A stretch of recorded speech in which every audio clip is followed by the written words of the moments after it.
So, what does it look like happened here?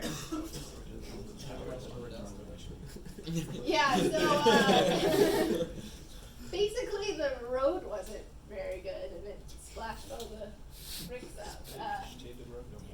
Yeah, I don't know where this is, but this is why you use, better concrete. Don't just pack in dirt. It doesn't work.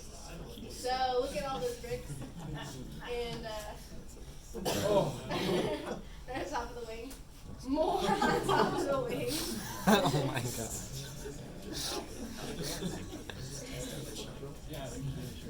I don't know, maybe they were trying to save money on some landscaping at home. They were just gonna fly home with those. Okay, so you guys have gotten a pretty good view of how engines work overall and the funny stories that can be attached to them. Okay, so now, how will you go about selecting your engine as part of your aircraft design? So, even though we talked about the most efficient engine being the large ones, right, because you intake more mass of air, that's obviously not what happens with a lot of types of aircraft. And it's because bigger engines mean more drag, means smaller profile, and easier to shoot down most of the time. So, even though it's most efficient, theoretically, it's not always what's possible or the correct thing to do for your aircraft.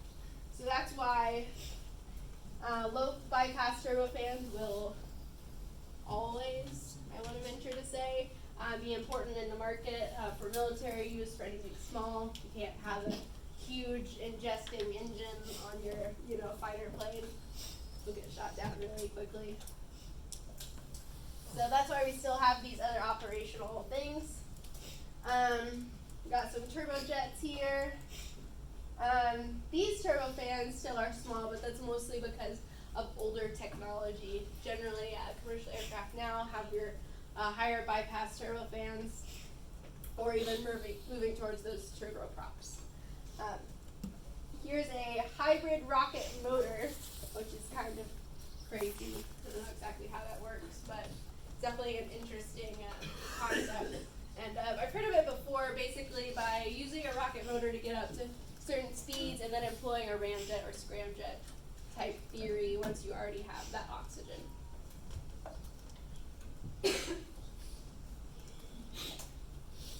So, again, what is the mission? I'm sure you guys are really sick of that question, both in your team meetings and in your own mind.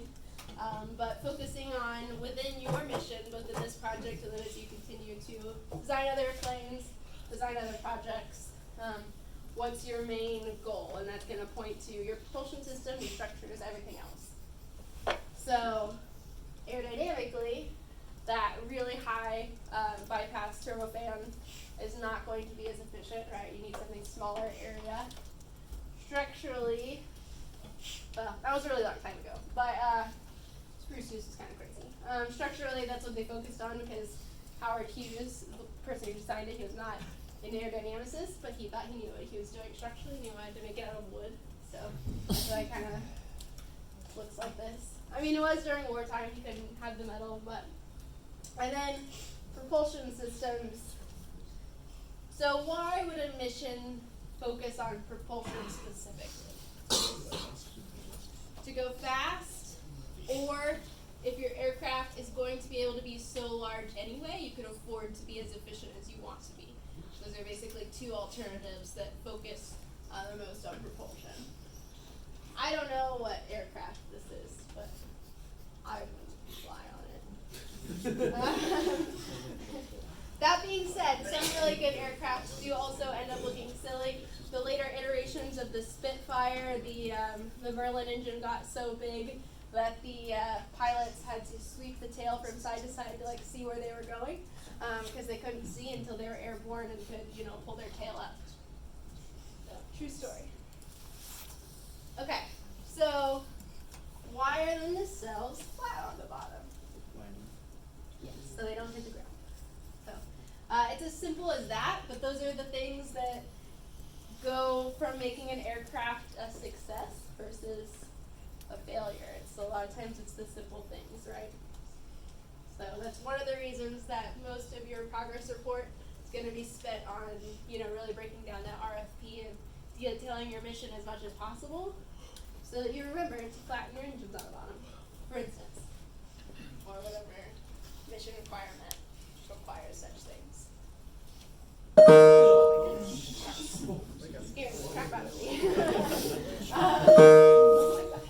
What's happening? Hopefully that won't happen again, or I might just run away. Okay, so this was early 60s. This was kind of mid 70s. So in that time, your diameter of your engine changed quite a bit. So it's a turbojet, turbofan, and that basically just has to do with the fact that in this one you have a ratio of ingested air to your exit air being with a different diameter. In this one it's a relatively consistent diameter. Does it have that fan aspect to it?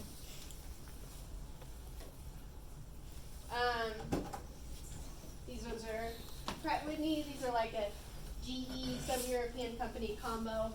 But mostly the trend is just earlier, later. Things change with different eras.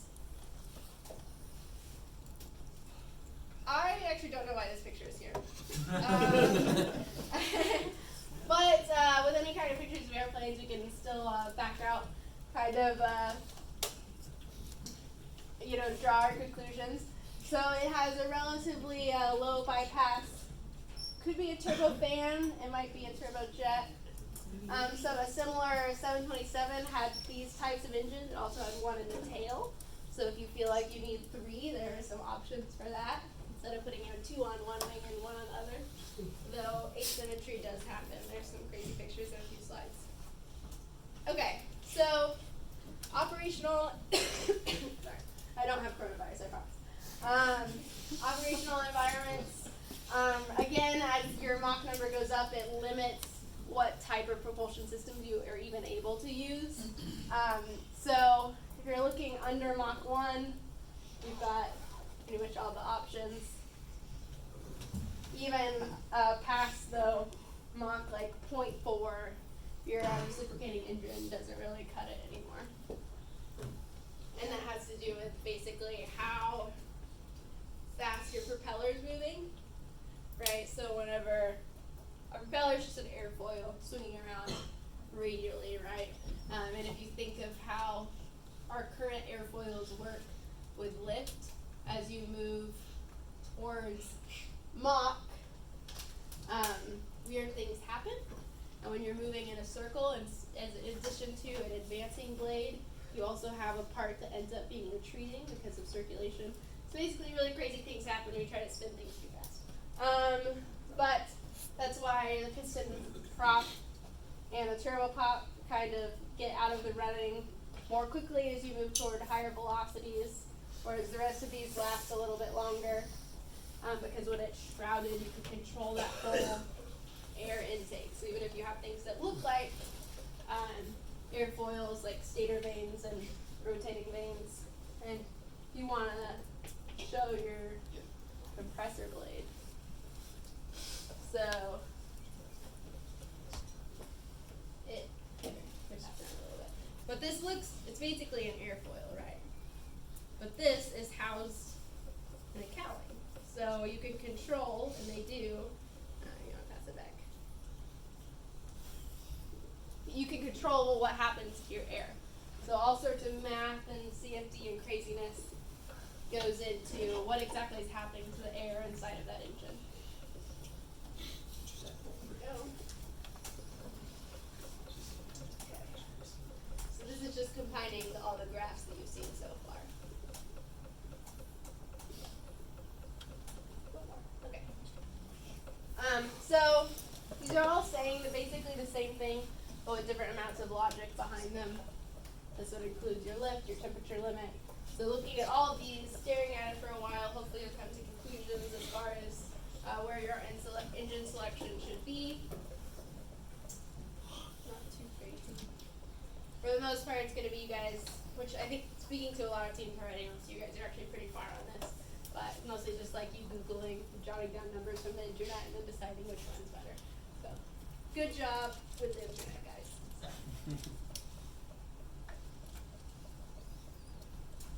Okay, so this isn't the kind of graph you need quite yet for any of your progress reports. But it's basically a way to visualize how different engines lie with respect to efficiency. So power versus power loading is another way of characterizing engines.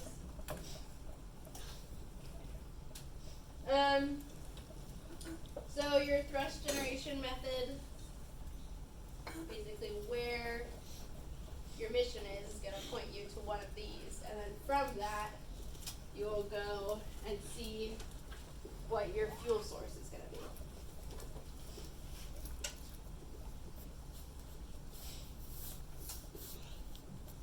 Okay, so what thrust is required, that should be relatively simple to do with your different mission requirements, different velocities at different points. The power required, so that's just going to be an equation of drag and velocity back in your notes. Your weight of your engine is obviously going to contribute to your overall aircraft weight, which will then contribute to how much velocity you need and how much thrust you need.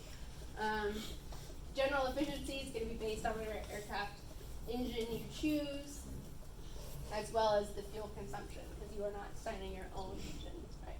You're picking one and judging it based on its specs. Okay, so range goes to what type of efficiency you actually need from your engine, depending on your range. And then power loading, basically how heavy are you allowed to have your engine. Note that on your thrust and power curves, the maximum velocity is the same. And then your velocity for minimum thrust and minimum power are not the same. Okay, so all jet aircraft, almost, use JP8. So obviously not the SR-71 or more unique ones, but as far as a rule of thumb, jet fuel, that's what we go with. Don't put it in your car. I haven't done that. Okay, so the amount of fuel you need is going to be depending on your mission, both the amount of fuel that you think you can carry based on volume and weight, etc. It's one of those things that just enters into your design cycle. You've got to start somewhere and then you cycle through until you find the best setup.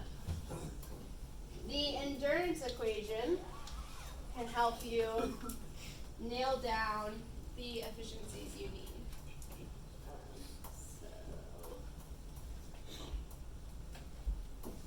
Never mind, I don't think I have enough time to write that out. Basically, you're just taking your ratio of weights and then your lift to drag over a certain efficiency value. Efficiency over C. And then you've got your initial weight and your final weight. And basically with those two metrics, you can guess an efficiency. And from efficiency, then you can get your volume of fuel, basically with this kind of logic. Okay, so where do you put your fuel? Most of the time in the wings.